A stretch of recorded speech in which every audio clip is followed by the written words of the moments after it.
कर्नाटक के हुबली में नीट प्रश्न पत्र लीक के आरोपों व परीक्षा व्यवस्था से जुड़े मुद्दों को लेकर विरोध प्रदर्शन किया गया, जहां प्रदर्शनकारियों ने केंद्रीय शिक्षा मंत्री धर्मेंद्र प्रधान के इस्तीफे की मांग की और शिक्षा व्यवस्था में कथित गड़बड़ियों के खिलाफ आवाज उठाई।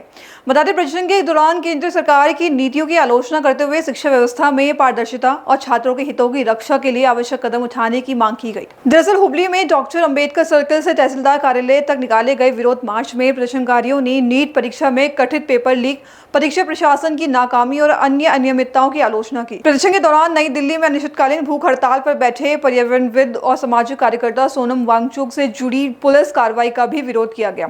साथ ही छात्रों के आंदोलन के समर्थन में केंद्र सरकार से उनकी मांगों पर ध्यान देने की अपील की गई। बताते प्रदर्शनकारियों ने राष्ट्रपति से हस्तक्षेप की मांग करते हुए तहसीलदार के माध्यम से अपना ज्ञापन भी सौंपा। ಸರ್, ಈಗಾಗಲೇ ಏನು ನಾವು ಪ್ರಜೆಗಳಿಂದ ಪ್ರಜೆಗಳಿಗಾಗಿ ಪ್ರಜೆಗಳಿಗೋಸ್ಕರ ಅನ್ನುವಂಥ ವ್ಯವಸ್ಥೆ ಒಳಗೆ ಸಂವಿಧಾನಬದ್ಧವಾಗಿ ಬದುಕ್ತಾ ಇದ್ದೇವೆ. ಅಂತಹ ಸಂವಿಧಾನದ ಹಕ್ಕುಗಳನ್ನ ಕಿತ್ಕೊಳ್ಳುವಂಥ ಷಡ್ಯಂತ್ರವನ್ನ ಇವತ್ತು ಕೇಂದ್ರ ಸರ್ಕಾರ ಮಾಡ್ತಾ ಇದೆ. ಹೇಗೆ ಮಾಡ್ತಾ ಇದೆ? ಇವತ್ತು ಯಾವುದೇ ಹೋರಾಟಗಳಿಗೆ ಕೇಂದ್ರ ಸರ್ಕಾರದಿಂದ ಸ್ಪಂದನೆ ಇಲ್ಲ. ರೈತ ಹೋರಾಟ ಇರ್ಬೋದು, ಮತ್ತೊಂದು ಹೋರಾಟ ಇರ್ಬೋದು, ಮಗದೊಂದು ಹೋರಾಟ ಇರ್ಬೋದು. ಇವತ್ತು ಉದಾಹರಣೆಯಾಗಿ ನಾವು ತಗೋಬೇಕು ಅಂತಂದ್ರೆ ನೀಟ್ ಪರೀಕ್ಷಾ ವ್ಯವಸ್ಥೆಯಲ್ಲಿನ ಹಗರಣ ಇಡೀ ದೇಶದೊಳಗ ಎಲ್ಲ ರಾಜ್ಯಗಳಲ್ಲಿ ಸಾಯದೇ ಇರುವಂತ ವಿದ್ಯಾರ್ಥಿಗಳೇ ಇಲ್ಲ ಅನ್ನುವಂತ ನಿಟ್ಟಿನೊಳಗೆ ಇವತ್ತು ನೀಟ್ ಹಗರಣ ದೇಶದಿಂದ ಇಡೀ ವಿಶ್ವಕ್ಕೆ ಇವತ್ತು ಬೆಳಕಿಗೆ ಬಂದದ. ಇಂತಹ ಹಗರಣವನ್ನ ಸುಧಾರಿಸಬೇಕು, ಇದನ್ನ ಕಿತ್ತು ಹಗರಣ ಮುಂದೆ ಜೀವನದಾಗ ಯಾವತ್ತೂ ಆಗಬಾರದು ಅನ್ನುವಂತ ನಿಟ್ಟಿನಲ್ಲಿ ಸೋನಮ್ ವಾಂಗ್ಚುಕ್ ಅವರಾಗಿರ್ಬೋದು ಮತ್ತು ನೊಂದ ವಿದ್ಯಾರ್ಥಿಗಳು ಮುಂದೆ ನೊಂದ್ಕೋಬಾರದು ಯಾರು ಅನ್ನುವಂತ ನಿಟ್ಟಿನೊಳಗೆ ವಿದ್ಯಾರ್ಥಿಗಳು ಸೇರ್ಬಿಟ್ಟು ಏನು ಹೋರಾಟವನ್ನ ಒಂದು ವ್ಯವಸ್ಥಿತವಾದಂತಹ ಉಪವಾಸ ಸತ್ಯಾಗ್ರಹವನ್ನ ನೀಟಾಗಿ ಅದನ್ನ ನೀಟ್ ವಿರುದ್ಧ ಮಾಡ್ತಾ ಇದ್ರು. ಆ ನೀಟ್ ವ್ಯವಸ್ಥೆಯ ಸುಧಾರಣೆಗೆ ಕ್ರಮ ಜರುಗಿಸಬೇಕಾದಂತ ಕೇಂದ್ರ ಸರ್ಕಾರದ ಸಚಿವರು ಯಾವುದೇ ರೀತಿ ಹೋಗಿ ಅವರನ್ನ ಸೌಜನ್ಯಕ್ಕಾದ್ರೂ ಭೇಟಿ ಮಾಡಿ ನಾನು ಅದನ್ನ ಸರಿ ಮಾಡ್ತೀನಿ ಅನ್ನುವಂತ ಮನವಿಯನ್ನ ತಗೊಲಿಲ್ಲ, ಯಾವುದೂ ಅವರಿಗೆ ಭರವಸೆಯನ್ನ ಕೊಳ್ಳಿಲ್ಲ.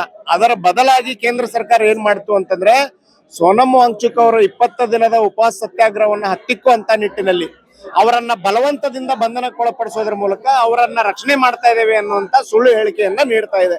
ಇದರ ಮೂಲಕ ಅಂದ್ರೆ ಏನು, ಪ್ರತಿ ವರ್ಷ ನಾವು ನೀಟ್ ಹಗರಣವನ್ನ ಮಾಡ್ತೇನೆ ಹೋಗ್ತೇವೆ ಅನ್ನುವಂತ ಕೇಂದ್ರ ಸರ್ಕಾರದ ದ್ವಂದ್ವ ನಿಲುವಿನ ಹೇಳಿಕೆ ಈಗಾಗಲೇ ಬೆಳಕಿಗೆ ಬಂದಿದೆ. ಅದಕ್ಕೆ ಈ ಒಂದು ವ್ಯವಸ್ಥೆಯನ್ನ ಸುಧಾರಿಸುವಂತ ನಿಟ್ಟಿನಲ್ಲಿ ನೀಟ್ ರದ್ದು ಮಾಡೋದ್ರ ಮೂಲಕ ಆಯಾ ರಾಜ್ಯಗಳಿಗೆ ಏನ್ ಹಕ್ಕದ, ಇವತ್ತು ರಾಜ್ಯದೊಳಗೆ CET ಅದ, ಹಂಗ ಎಲ್ಲಾ ರಾಜ್ಯದೊಳಗೆ ಇರುವಂತ ಹಕ್ಕಿನಡಿ ಅವರು ಎಲ್ಲಾ ವಿದ್ಯಾರ್ಥಿಗಳಿಗೆ ಎಲ್ಲೂ ನೋವಾಗದೇ ಇರೋ ಹಾಗೆ ಅವ್ರಿಗೆ ವ್ಯವಸ್ಥಿತವಾದಂತ ಏನು ಅವರು ಪರೀಕ್ಷೆಗೆ ಹೋಗ್ತಾರೆ, ಏನು ಒಂದು ಕಲಿಕೆಗೆ ಹೋಗ್ತಾರೆ, ಅದಕ್ಕೆಲ್ಲ ಅನುಕೂಲ ಆಗುವಂತ ನಿಟ್ಟಿನಲ್ಲಿ ಸುಭದ್ರವಾದಂತ ಕಾನೂನನ್ನ ತರಕ್ ಮುಂದಾಗದೆ ಇಂತಹ ಬಲವಂತದ ಷಡ್ಯಂತ್ರದ ಹೋರಾಟದ ಹತ್ತಿಕ್ಕುವಂತ ಕ್ರಮಕ್ಕೆ ಕೇಂದ್ರ ಸರ್ಕಾರ ಮುಂದಾದ್ರೆ ಮುಂದೆ ದೇಶಾದ್ಯಂತ ಉಗ್ರವಾದಂತ ಹೋರಾಟಕ್ಕೆ ನಾವೆಲ್ಲ ಮುಂದಾಗ್ತೇವೆ ಅನ್ನುವಂತ ಒಂದು ಕೂಗನ್ನ ಸಮಾನತೆಗಾಗಿ ಹುಬ್ಬಳ್ಳಿ ವೇದಿಕೆ ಮೂಲಕ ಇವತ್ತು ನಾವು ಸ್ಪಷ್ಟಪಡಿಸಿ.